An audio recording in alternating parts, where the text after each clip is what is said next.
segundo día en Osaka. Realmente non sabía que facer hoxe. Estou decidindo aínda. Estaba pensando en ir a Kobe. Realmente non hai moito que ver en Kobe, según leo. Ia ir pola comida, polo Boy de Kobe famoso. E tamén porque teñen un Chinatown bastante bo a nivel gastronómico. Pero estou pensando que non me apetece moito facer a viaxe. É unha horiña. Tampouco é moito, pero creo que me vou quedar en Osaka. Vou ver un pouco máis Osaka, que onte non vin demasiado.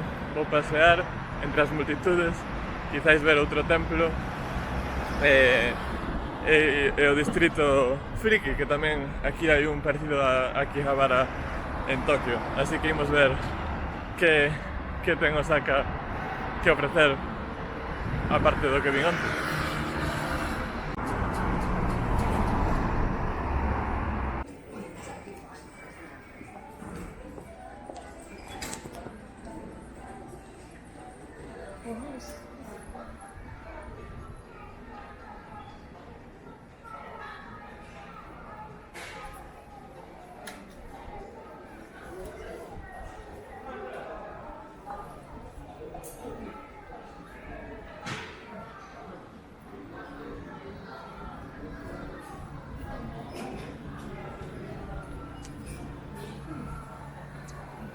Estou no mercado a carón do hotel.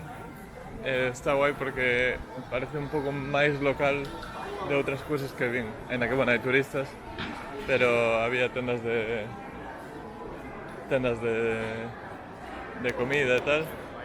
Por exemplo, aquí venden lentellas. E aí hai un señor no medio parado que está pedindo, parece, pero parece unha estatua. Non sei que simboliza, debe ser algo religioso ou...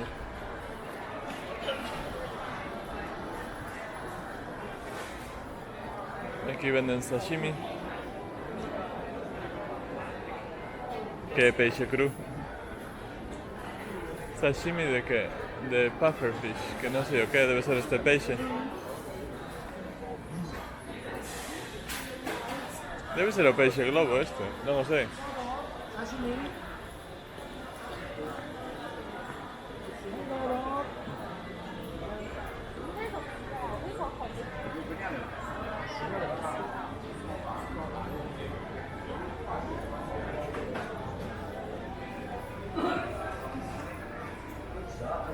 Aquí venden boniato, pataca doce.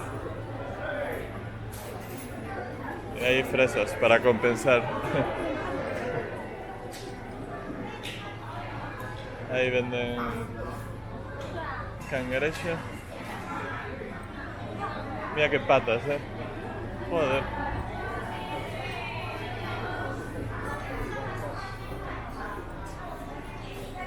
E aquí venden a famosa carne de Kobe.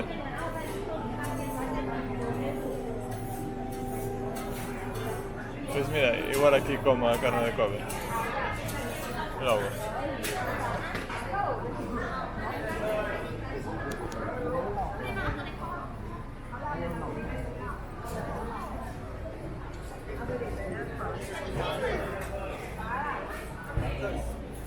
Aquí comida xa preparada. E aquí venden o peixe fresco. O sea, isto é como a praza, casi. Ah, non, mira, venden. Podes mercar uns pinchos destes e concillancho aí mesmo na grella esa.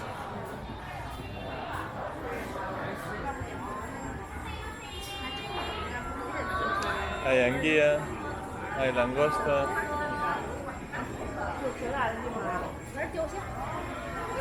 Mais beef de Kobe.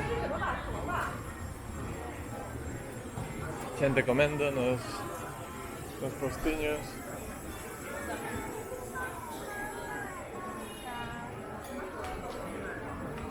Realmente agora non iba buscando comida, pero en Osaka a comida atópate. É certo que non se ve moita froita no Xapón, en xeral. Non sei se é que non cultivan moita si é que non comen, por algún motivo non lles gusta demasiado. Aquí hai un bo posto de froita e verdura, pero xa digo que non é o máis normal ver froita. E me parece que os prezos son bastante caros comparados con outras cousas, como se fora un produto de importación, que non o sei se é así.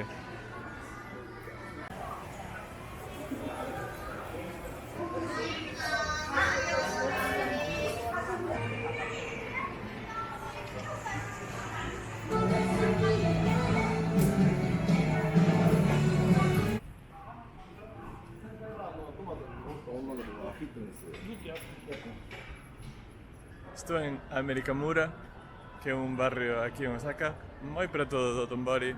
Está cheo de tendas de moda, sobre todo. É o sitio hipster de Osaka, para que me entendades.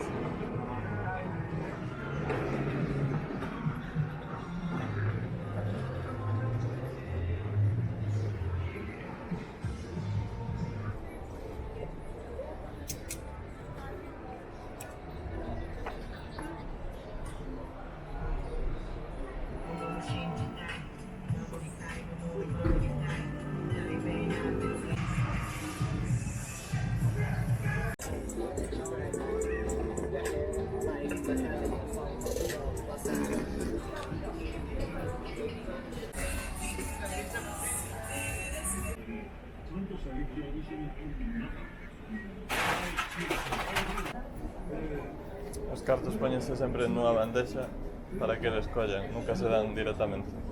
É algo cultural.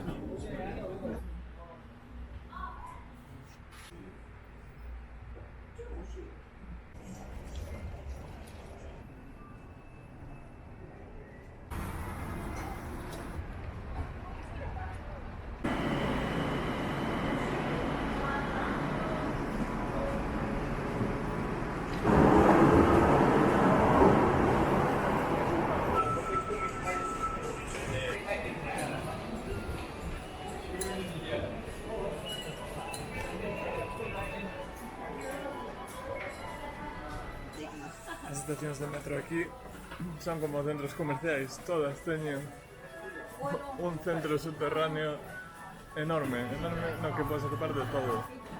Tendas de xollería, tendas de regalos, tendas de comida, tendas de ropa, un único en cada estación de metro prácticamente. É alucinante.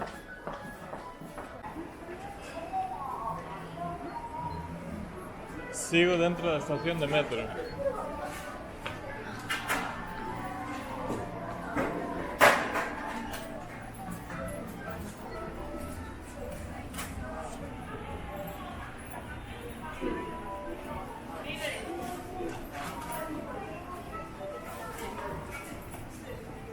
Esta é a zona de doces.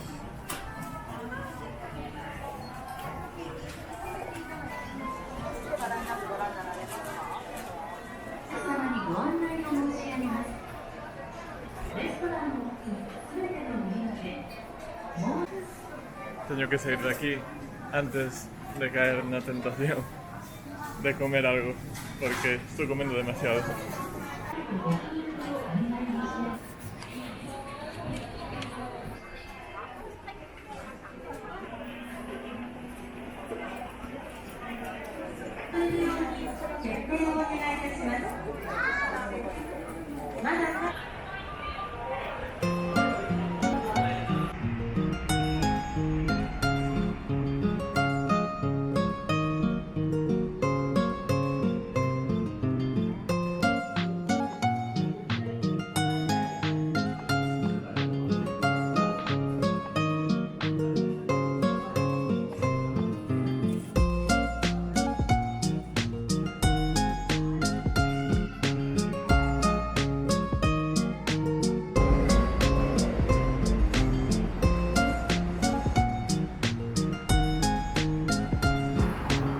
Pensar que a zona máis turística do Dotonbori é moi masificada, está chea de turistas.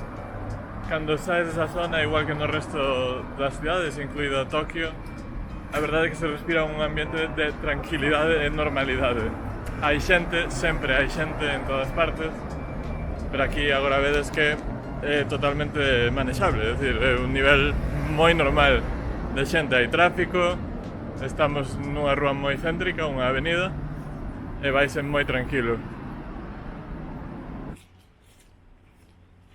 A maioría de templos e santuarios do Xapón son sintoístas, que é a religión maioritaria, é politeísta e é moi diversa, é dicir, non creen nunha serie única de cousas, non teñen un código moral moi estrito, pero sí que comparten o feito de que veñen a estes templos e fan o seu rezo, que como creo que xa dixen, achegarse a onde está o altar, na porta principal, que normalmente non se pode gravar, dar ese saúdo, esa reverencia. Primeiro rezan, creo, logo baten palmas e logo se volven a agachar. Normalmente, cando van en parella, fan todo ao mesmo tempo e se coordinan para dar as palmas. Isto é algo que observei, non sei se así ou non, pero pareceume que sucede a miúdo.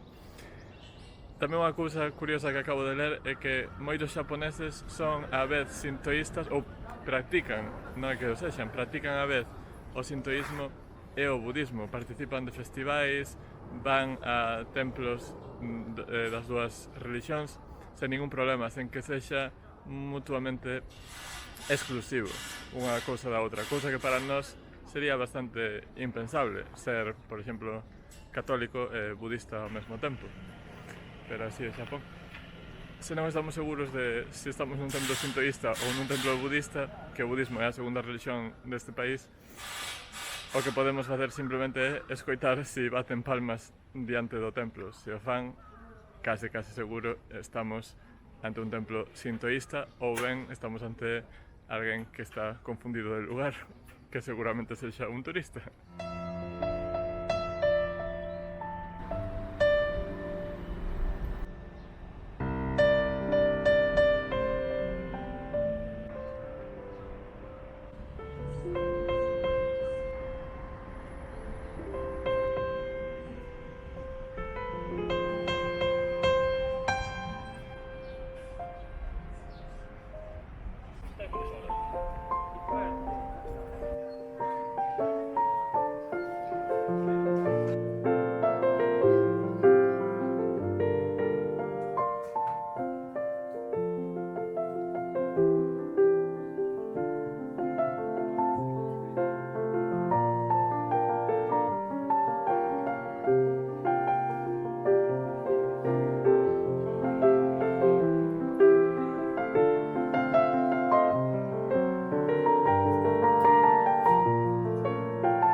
Estou nun yakiniku e vou tomar un boi de Kobe.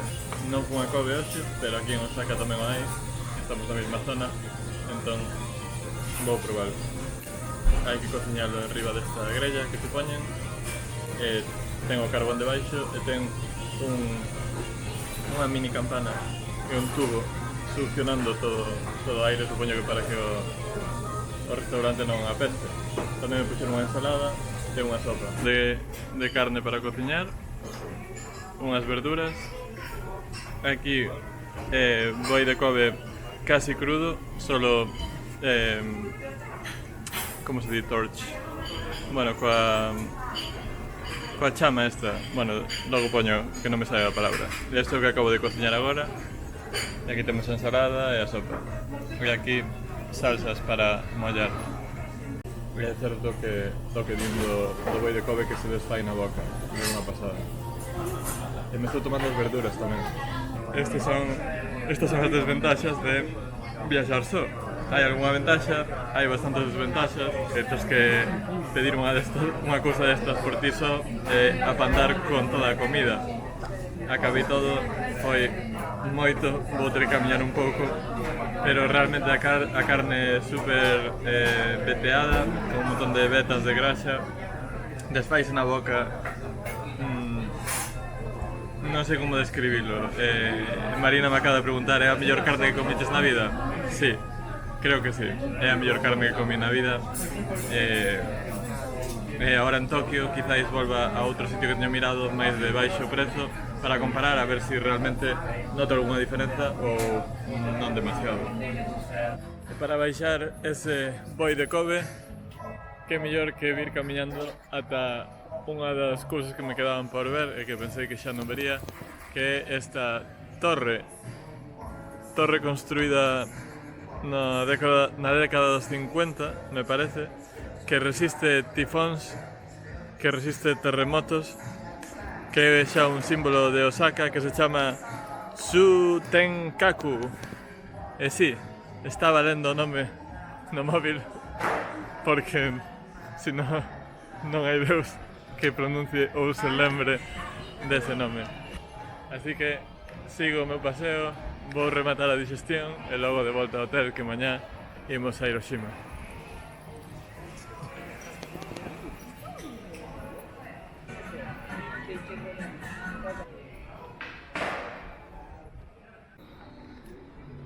Unha rúa moito máis relaxada, coa xente tomando a última, que é un karaoke parece.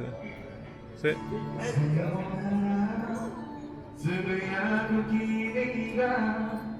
Está cantando o señor do bar.